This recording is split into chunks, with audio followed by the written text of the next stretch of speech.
8:42 de la tarde, 7:42 en las Islas Canarias, sintonía de nuestra sección económica de lunes, muchos titulares que repasar y que analizar. Aquí conmigo en el estudio, Domingo Soriano, ¿qué tal? Compañero de Libre Mercado, muy buenas tardes. ¿Qué tal? Juan Ramón Rayo, profesor de la Universidad Francisco Marroquín, muy buenas tardes, bienvenido. Buenas tardes, ¿cómo estamos? Vamos a empezar, si os parece, por el anuncio. Ya lo hizo el presidente del Gobierno, Pedro Sánchez, hace un par de semanas, si no recuerdo mal, en esa rueda de prensa de balance de fin de curso, cuando se comprometía a una nueva subida del salario mínimo interprofesional para 2023. Dijo que se trataría en cualquier caso en otoño y que habría que reunir a la comisión de expertos para calcular, ¿no?, la cuantía. Hoy nos sorprendían las declaraciones que hacía la ministra de Trabajo, la vamos a escuchar, Yolanda Díaz, en una entrevista en el Periódico de España, digamos que recurriendo a la inflación para defender, Domingo Rayo, esa próxima subida del salario mínimo interprofesional. Ante una inflación absolutamente desbocada, imposible para las familias trabajadoras y para la mayoría social, más que nunca hay que subir el salario mínimo. Más que nunca, ahora, con la inflación completamente desbocada, decía Domingo, la ministra de Trabajo, ahora sí hay que subir el salario mínimo. Hay que decir que, de momento, se ha quedado en un anuncio porque concreciones pocas, pero bueno, ahí está el compromiso de la ministra de Trabajo. Bueno, a ver, que se va a subir en términos nominales es casi inevitable, por muchas cuestiones, pero para este gobierno sería muy extraño que no lo hicieran.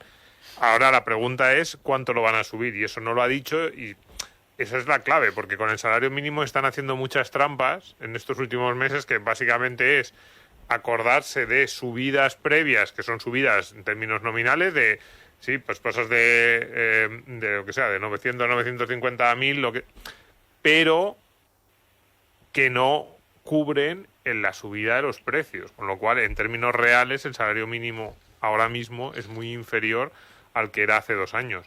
Y ahí siguen sin aclarar. ¿Va a subir usted el salario mínimo lo suficiente, no solo para cubrir para cubrir el agujero o el desequilibrio de estos 2 últimos años? Y yo eso lo veo muy complicado. Lo veo muy complicado por todo, desde la negociación con los agentes colectivos, con la patronal, por el efecto que tendría en un mercado laboral que ya está dando síntomas de debilidad en este mes de julio, porque no creo que en Bruselas les gustase demasiado la medida, por muchas cuestiones. Entonces, bueno, que lo subirán. Sí, yo intuyo que no va a ser al mismo nivel que la inflación, igual que con las pensiones. También, esto es más que una discusión económica, es política. Es decir, uno ve que con la inflación, las declaraciones de todos los miembros del gobierno, hoy mismo el ministro Escrivá en El País volvió a decirlo, que no hay ninguna duda de que van a subir con el IPC y que nos dejemos de hacer cábalas, que se van a subir con el IPC medio de noviembre, como está fijado, y en esto no. En esto lo que se hacen es una inconcreción, con lo cual da la sensación de que se subirá algo menos que la inflación y que el SMI volverá a perder poder adquisitivo. Algo que a mí no me parece especialmente mala noticia, porque creo que eso, suavizará el efecto que pueda tener el mercado laboral, sobre todo en trabajadores de poca cualificación. Al final es un SMI real más bajo del de hace 2 años, pero que debería entrar en contradicción con los principios de este gobierno. Es decir, el gobierno siempre ha dicho que subir el SMI no afecta para nada a la creación o destrucción de empleo, y que si hay alguien a quien deben proteger es a los trabajadores menos cualificados o a los trabajadores que cobran menos, con lo cual, si no lo suben lo suficiente como para recuperar el poder adquisitivo de los últimos 2 años, estarán siendo incoherentes, aunque a mí pues no me parecería mal en este caso. Rayo, ¿cómo lo ves tú? Pues muy parecido. Tengamos en cuenta que ahora mismo el salario mínimo real está más bajo que el nivel al que lo pusieron en el año 2019. Sí. No es que se haya comido toda la subida que experimentamos en 2019, recordemos que fue una subida muy intensa de casi el 25%, pero en euros equivalentes, con poder adquisitivo equivalente a los de 2019, hoy el salario mínimo está por debajo de 900 euros, con euros de poder adquisitivo de 2019. Por tanto, la inflación, dicho de otro modo, se ha comido más de 100 euros del salario mínimo. Y coincido en lo que decía Domingo. Si el gobierno tuviera muy claro que el salario mínimo no tiene efectos perjudiciales sobre el empleo o sobre la inflación, pues no tendría mucho sentido que, como poco, no se suba el salario mínimo todo lo que ha subido la inflación, para compensar los 2 últimos años en los que el salario mínimo real se ha rebajado, no han subido. Pero no parece que este vaya a ser el caso. Quizá la apuesta más probable, incluso mejorándolo un poquito, sea que lo terminen subiendo al entorno de 1.030 euros mensuales. ¿Por qué? Pues porque el compromiso de la legislatura es llevarlo al equivalente a 1.200 euros en 12 pagas, prorrateado en 12 pagas. Y eso equivale a unos 1.030 euros en 14 pagas. Bueno, pues a lo mejor lo suben un poco más, a 1.040, 1.050, estirando muchísimo, pero aún así, con todo eso, la inflación habría devorado buena parte de las últimas subidas del salario mínimo. Y de nuevo, también ahí coincido con Domingo, no creo que sea una mala noticia, aunque aquí hay que distinguir, ¿no? Es decir, obviamente es una mala noticia para que quien cobra el salario mínimo, su poder adquisitivo, su capacidad de compra se haya deteriorado. No estamos diciendo que eso sea una buena noticia en ningún caso, pero el salario mínimo no es eso. El salario mínimo es una prohibición legal de trabajar por debajo de un determinado umbral, y lo que estamos diciendo es que es buena noticia que ese umbral, por debajo del cual la ley prohíbe trabajar, se esté rebajando, aunque sea a través de la inflación. De la misma manera que veríamos, creo, descabellado que hubiese una especie de ley de ingresos mínimos para los autónomos. Por ejemplo, aquellos autónomos que ingresen menos de 1.000 euros mensuales tienen prohibido dedicarse a la actividad de autónomos. Pues ese problema también lo produce el salario mínimo cuando no hablamos de trabajadores por cuenta propia, sino por cuenta ajena. Claro. Otro de los titulares, Rayo, sigo contigo, del día, tiene que ver con el precio del petróleo. Los precios del petróleo continúan volátiles, y hay que decir que en los mercados de materias primas, pues este lunes ha vuelto a caer el precio del petróleo, acercándose a, si no me equivoco, a sus mínimos de varios meses. ¿Es el miedo o los temores a la recesión lo que estaría afectando a las perspectivas de la demanda? ¿Puede ser esto lo que lo explique? Sí, a ver, ahora mismo el barril de petróleo Brent, que es el de referencia en Europa, está más o menos al mismo nivel que antes de la guerra. Antes de la guerra estaba a $96, y ahora está 94, ¿no? Por ahí. Sí, depende de la hora en que lo estemos mirando, pero sí, 94, 95, 96. Estamos en ese entorno. Hay un primer comentario, claro, mucha gente está diciendo, bueno, pero ¿cómo es posible que si el petróleo está como antes de la guerra, los carburantes no lo estén? Pues por 2 razones fundamentales. Una, porque el euro no está al mismo nivel que antes de la guerra, y el petróleo lo compramos en dólares, y por tanto si el euro se ha depreciado frente al dólar nos sale más caro. Para que nos hagamos una idea, el barril de petróleo en euros, aun cuando en dólares está al mismo nivel que antes de la guerra, en euros se ha encarecido alrededor del 11%.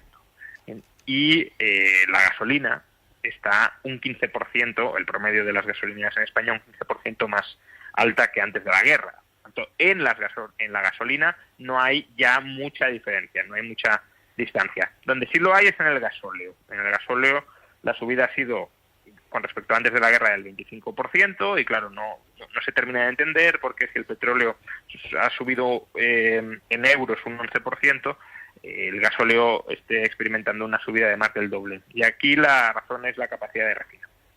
La capacidad y los costes de refino. No hay capacidad de refino global, hay un cuello de botella muy importante en las refinerías. De hecho, por eso, por ejemplo, Repsol ganó tanto dinero en el último trimestre, no por lo que venden las estaciones de servicio, sino por el refino.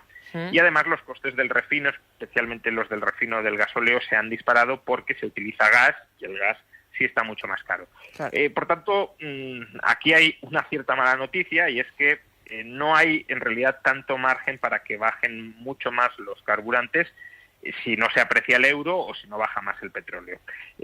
¿Por qué el barril de petróleo ha bajado? Preguntabas. Bueno, en parte claro que es por el temor a la recesión en Occidente. Pero no es solo eso. La demanda china de petróleo no está creciendo tanto como se había anticipado hace meses. Es verdad que hoy hemos conocido importaciones de petróleo, datos de importaciones de petróleo en China, y han sido un poquito buenas, han subido un poco, pero aún así la demanda de petróleo china está muy débil, Y además, en el lado de la oferta, no olvidemos un factor que ha venido sucediendo en los últimos meses y que ha sido muy importante, y es que Estados Unidos está liberando cada día 1 millón de barriles de petróleo de su reserva estratégica. Esto terminará en octubre, justo antes de las elecciones en Estados Unidos. Y otro factor que ha sucedido en los últimos días es que Libia ha conseguido restablecer su suministro regular de petróleo, que es de 1,2 millones de barriles diarios. Sí. El problema de Libia también es que la situación es tan inestable que ahora mismo lo ha restablecido y quizá la semana que viene vuelva a paralizarse. Pero bueno, digamos que la oferta ha aumentado un poco durante las últimas semanas y la demanda no tira, más bien se espera que pueda retroceder. Domingo, ¿qué lectura haces tú de la caída del precio del petróleo? Porque claro, la gente en casa no sabe muy bien cómo interpretarlo. Como dice Rayo, al final esto no se nota tanto cuando uno va a echar gasolina. Hombre, a ver, se nota...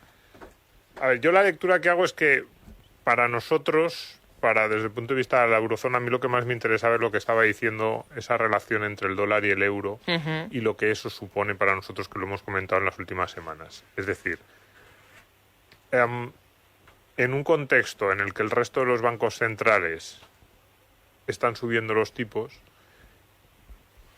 este tipo de noticias, dices, el crudo te baja a niveles de preguerra, pero la gasolina no te baja tanto en la eurozona, entre otras cosas porque tú estás comprando o los precios internacionales se marcan en dólares. Es decir, si todo apunta a que el Banco Central Europeo va a seguir la línea de los, digamos, del resto de los bancos centrales, esto todavía es más presión dentro de la eurozona, porque nosotros tenemos ahora mismo la moneda o de las grandes monedas, una de las que más menos fortaleza ha demostrado en el último año. Entonces, bueno, es un alivio que te baje el precio del petróleo a nivel internacional, sí. Eso, además, los precios de transporte siempre repercuten en muchos otros sectores, pero desde nuestro punto de vista, bueno, yo creo que anticipa